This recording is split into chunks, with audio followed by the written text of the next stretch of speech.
बदतमीजी की भाषा, इतने गंदे शब्द इस्तेमाल नहीं करेगा जैसे रमेश भिदोड़ी करते हैं। और ऐसे लोगों को फिर भी भाजपा का टिकट देती है, इसका मतलब भारतीय जनता पार्टी का भी चाल चरित्र ऐसा ही है। उनसे और उम्मीद भी क्या की जा सकती है।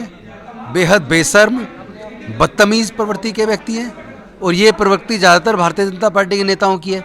अदरवाइज ऐसे आदमी को टिकट दे रहे हैं, ऐसे आदमी को सांसद बनाया, विधायक फिर से बनाने की कोशिश कर रहे हैं, चुनाव लड़वा रहे हैं। वो उस आदमी को इतनी तमीज़ नहीं है कि महिलाओं की इज्जत करनी चाहिए। अरे भाई कुछ काम करोगे भी तुम, SC ST के मुद्दों पे तुम चुप रहते हो। जो तुम्हारी अपनी पावर है, जो योजनाएं मैंने मंत्री रहता हूँ आपके साथ, आपके सहयोग से बनाई, आज वो भी सारी ठप है। बिके किसके टाइम पे? भारतीय जनता पार्टी के टाइम पे बिके सबसे ज़्यादा। ये लोग आपको सुविधा छोटी मोटी वैसे लालच दे देंगे, लेकिन पढ़ाई नहीं देंगे। इन घोटालों के ऊपर बात करते हैं, करप्शन पे बात नहीं करते, और अरविंद केजरीवाल करते हैं। ये सारे लोग RSS के हैं। नमस्कार, आप देख रहे हैं नेशनल दस्तक और मैं हूं रंजय कुमार। दिल्ली में चुनाव होने हैं और कुछ ही दिनों में अब तारीखों की घोषणा होने वाली है। तमाम राजनीतिक दल इस बात का दावा कर रहे हैं कि इस बार उनकी सरकार बनने वाली है, और इसी बीच लगातार बयानबाजी का दौर शुरू हो गया है। बीजेपी के नेता हैं जो कि कालका जी से उम्मीदवार हैं, रमेश भिदोड़ी साहब, उन्होंने आज एक बयान दिया कि कालका जी की सड़कों का निर्माण प्रियंका गांधी के गालों की तरह कर देंगे। सर, क्या कहना चाहेंगे सर, इस तरह के बयान आ रहे हैं? उनसे और उम्मीद भी क्या की जा सकती है। बेहद बेशर्म बदतमीज प्रवृत्ति के व्यक्ति हैं, और ये प्रवृत्ति ज़्यादातर भारतीय जनता पार्टी के नेताओं की है।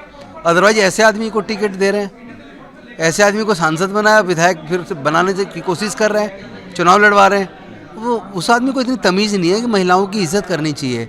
क्या शब्द इस्तेमाल करो आप प्रियंका जी या किसी भी महिला के बारे में? इसका मतलब महिलाओं के प्रति आपकी सोच क्या है? भारतीय जनता पार्टी की महिलाओं के प्रति सोच क्या है? मणिपुर में जो महिलाओं के साथ उत्पीड़न हुआ, उस पर जो देश के प्रधानमंत्री की चुप्पी, बीजेपी की सरकार की चुप्पी, और उनसे उम्मीद भी क्या की जा सकती है। दानिश अली जी के लिए जब ये सांसद थे, संसद में कितने घटिया शब्द, मतलब स्तर से बहुत नीचे वाले।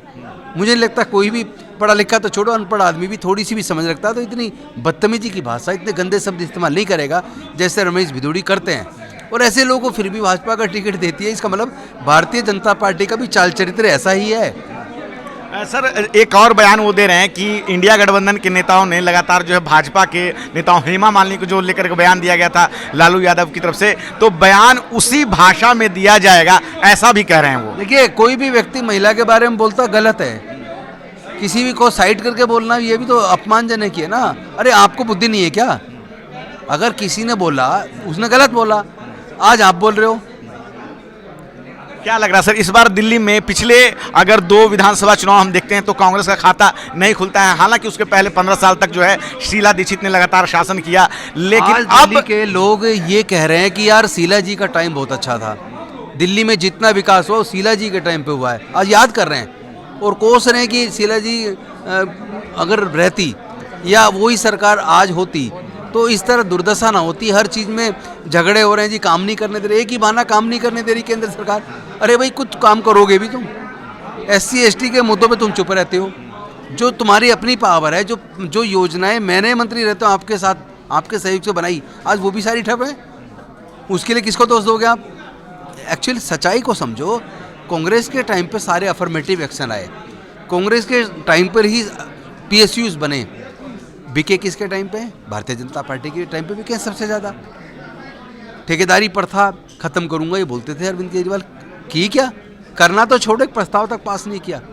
मैं प्रस्ताव लेके आया था विधानसभा के अंदर, लेकिन उस प्रस्ताव को चर्चा में ही नहीं आने दिया। एक बार तो लिस्ट भी हो गया कार्यसूची में, उसके बाद भी नहीं आने दिया।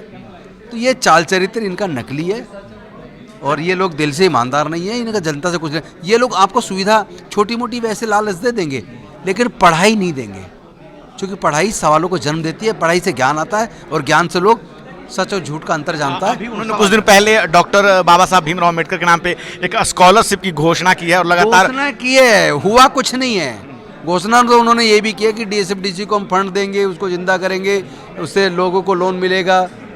क्या हुआ? 0, 1 रुपया नहीं दिया अभी तक। घोषणा तो उन्होंने एक नहीं अनेकों की हैं। विदेश में पढ़ने भेजेंगे, फाइल पे कुछ नहीं है। जय भी मुख्यमंत्री प्रतिभा विकास हमने फिर से शुरू कर दी, कुछ 0 बंद पड़ी है, कहीं चालू नहीं। स्कॉलरशिप कोई है नहीं, हायर एजुकेशन की कोई स्कॉलरशिप दिल्ली सरकार की नहीं है। 450 लोग भर्ती किए थे इन लोगों ने, CM फेलो, एसोसिएट फेलो, डाक फेलो। मैंने चिट्ठी लिख की इसमें रिजर्वेशन दो, कहती है नौकरी नहीं है तो फेलोशिप है। अरे भाई तनख्वाह तो जाती है, आप क्वालिफिकेशन जो रख रहे हैं वही रखिए, एफिशिएंसी मत घटाइए, पर कम से कम हमारे लोग जो काबिल हैं, एफिशिएंट है, उनको तो मौका दो। किसी को भी नहीं रखा। सर एक ये आदमी झूठा है सर एक इसलिए आखिरी मैंने छोड़ा है, मैं बता दूं। अच्छा ठीक है सर, एक आखिरी सवाल सर कि अरविंद केजरीवाल कह रहे हैं कि कांग्रेस और बीजेपी ने पर्दे के पीछे से गठबंधन किया हुआ है आम आदमी पार्टी मैं को बताऊं हराने के किसने लिए। किया गठबंधन? पूरा अन्ना मूवमेंट किसका था? RSS का। पूरे देश का मीडिया का इस्तेमाल करके कॉमनवेल्थ घोटाला, कोल ब्लॉक घोटाला, 2G स्पेक्ट्रम घोटाला, उसका इतना प्रचार सारे 24 घंटे टीवी पे चल रहा, अन्ना आंदोलन चल रहा। आज कहाँ बनना? ना अन्ना बोलते काले धन पे, ना लोकपाल पे बोलते, ना वो इन घोटालों के ऊपर बात करते हैं, करप्शन पे बात नहीं करते, और ना अरविंद केजरीवाल करते हैं। ये सारे लोग RSS के हैं। ये बी टीम है बीजेपी की।